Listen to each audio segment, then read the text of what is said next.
Welcome back to another video, guys.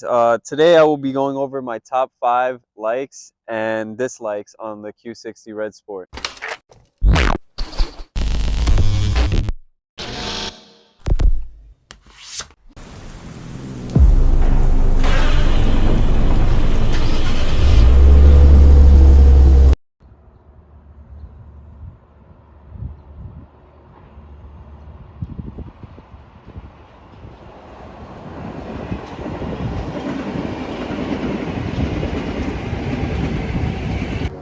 Alright guys, what's going on? Today we're back with another video on the Q60. Today we will be discussing top 5 likes and dislikes on the Q60 Redsport. So I've owned this car for a total of going on 4 years. 4 years this end of October actually. Over the past 4 years I've definitely ran into a bunch of different problems with the car, but some of the problems were completely my fault and some of the problems were completely out of my hands. Actually problems other people run into on this platform. So one of the biggest problems I'd say I faced with this platform was probably gonna have to be with the fueling system. That was mostly because when I first started modifying this car, the platform wasn't really that well known yet, and there wasn't really that much aftermarket support for the VR30 platform. So I was left with very poor quality performance parts aftermarket wise, and ended up causing me, I blew probably 5 or 6 sets of injectors, went through like 2 or 3 sets of different spark plugs until I found the right ones that worked well with E85. And now my current setup is amazing. I'm hoping that nothing changes. I'm hoping that it continues to work the way it's working, and hopefully in the future even better mods will come out for the fueling. So another one of my dislikes on the Q60, since I'm starting off with dislikes, is this little piece right here. I don't know what they were thinking when they were modeling this car, but why? Literally has no function. It's literally just a bump for no reason. There's no antenna in here, no nothing. I don't know why they thought of doing that. I don't know. But yeah, that's definitely one of my dislikes on the Q60. Okay, so another dislike on the Q60, I really hate how heavy these cars are. And it's been heavily discussed in previous videos, but I weighed this car, it came out to 4,000 pounds without me even being in it. So 4,000 pounds is way too heavy for a race car that's all-wheel drive coupe, you know? And I do agree, like, GTRs weigh the same amount, but they're actual race cars. Like, these cars weren't made to be high-performance race cars. So that 4,000 pounds really puts like a limitation on how far you can push this platform. Because yeah, you can gut the back or take some seats out, but in the end, the Q60 is still weighing way more than the rest of the competition out there. Okay, so we're coming back to the front end of the car. Another one of my dislikes is the serpentine belt problem that the VR30s suffer with. So basically, whoever doesn't know, the serpentine belt, I don't know if you can see it from here. It's located right there. I don't know if you can see that. Right there. Yeah. So that belt is notorious for snapping and shredding into different pieces and possibly damaging other wiring harnesses or whatever else is located around it. So yeah, they're highly known for popping, shredding, just doing things you don't want a belt to do, and in very short intervals. I recommend changing your serpentine belt. I would say probably every 6,000 to 8,000 miles, depending on how fast your car is. The faster your car, I recommend shorter intervals. Like, I think this has less than 1,200 miles on it right now, and I'm probably gonna end up changing around like 4,000, 5,000 miles, especially when I'm upgraded turbo. One of the new things that just came out for the VR30 is a new pulley for the serpentine belt, so it won't slip off the pulley, because they put little lips on either side. You still want to change it at the intervals I mentioned before. You know, you don't want to jeopardize any other wiring harnesses or any other important parts that could be located around it. Another dislike I have on the VR30, the Q60 specifically, is I hate how much money you have to put into this platform in order to push like real power. it's just so expensive. Like, I'm already 32,000 into this build and I'm only 541 wheel. But in my defense, I did get the most expensive, most high quality parts you can get for this car.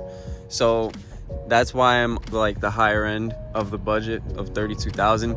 If you want to make similar numbers to me, you can easily put in half that and make the same numbers as me. All right, and the fifth dislike I would have to say about this car would definitely have to be the infotainment system. Before I put the Tesla screen that I currently have now, there's two screens, one at the top, one at the bottom. Completely outdated, terrible interface. I couldn't stand it. Like, I was so happy that this was an option to get the Tesla screen, because before this, terrible. He's terrible, Your Honor. He's really terrible. Horrible. All right, now that I just went off on all my dislikes on the Q, you know, now I got to tell you what I love about it, because this car has a special spot in my heart, you know, because I've been through a lot.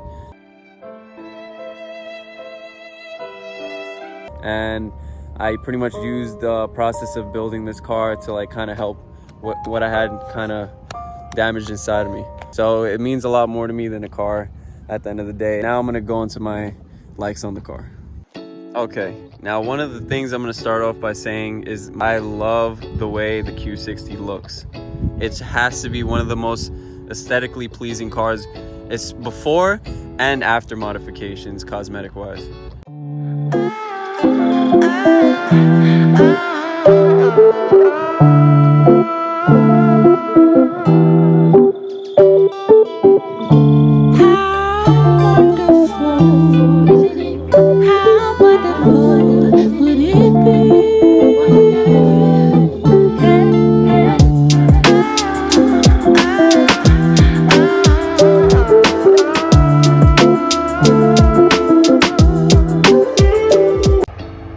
Like, for $37,000, tell me another car that you can get that looks this clean. Like, come on. Another like I have on the Q60, I would have to say I love the aftermarket support that this car has currently gained. It has gained way better aftermarket support than when I first started, and I'm just falling more in love with this car the more the aftermarket support grows, because of how much further you can push these cars performance and cosmetic wise. I am looking forward to upgrading the turbos finally on this car. After having it for 4 years on stock turbos, I am ready to finally be upgrading the turbos. Okay, and my third like on this car is you actually have like a backseat area that's big enough for two people. Once they get above 5'9", 5'10", it's gonna be less comfortable because their head starts hitting the glass up there. But if they're below like 5'9", 5'10", then they'll fit perfectly fine back here. You could fit two people. I fit my dogs. There's one of them right over there. His name is Kylo. Kylo! Yeah, I don't know what he's doing. But yeah, you have a decent amount of space in the back. I'm 6'1", and someone can still fit behind me, and this is a coupe. So that kind of makes me feel better about it weighing 4,000 pounds, not gonna lie. Okay, one of my other likes I love about the Q60 is it's not a very popular car. Not many people have this car, let alone modify it the way I've modified it, or other Qs out there in New York City and the rest of the country have. So you definitely can stand out if you modify these cars. You can definitely break as many necks as a BMW can. And on top of that, people won't even know what this car is half of the time, because I have people always ask me, oh, like, what kind of car is that? What kind of car is that? And I tell them Infinity, and they're just shocked. They've never seen an Infinity that looks like this, you know? So yeah, these cars are definitely very limited, like, especially modified performance-wise. All right, and the last thing I would have to say I love about this car is that it's actually a Nissan. So certain OEM parts for this car, most of the time, are pretty goddamn cheap. I'm not gonna lie. You can find the OEM parts. Shout out to Z1, they're pretty good on supplying OEM parts, but they're fairly cheap. You know, there's always gonna be those couple of parts, like headlights are pretty expensive. I believe they're like 1,600. But like, if I pop this hood right now, let me pop this hood. When I pop this hood and you look around the engine bay, right? If you come over here, I believe, where is it? Here, boom. What does that say?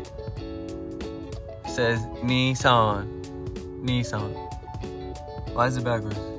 There, boom, Nissan. So yeah, I love the fact that you can still get OEM parts for fairly cheap on these cars, since at the end of the day, it is a Nissan, you know. So yeah, this video isn't really gonna be as long as my other ones because I really don't have too much content I can film today. If you guys have any questions, or if you guys have any likes or dislikes that I might have missed, just put them down below. And yeah, we'll see what other people think.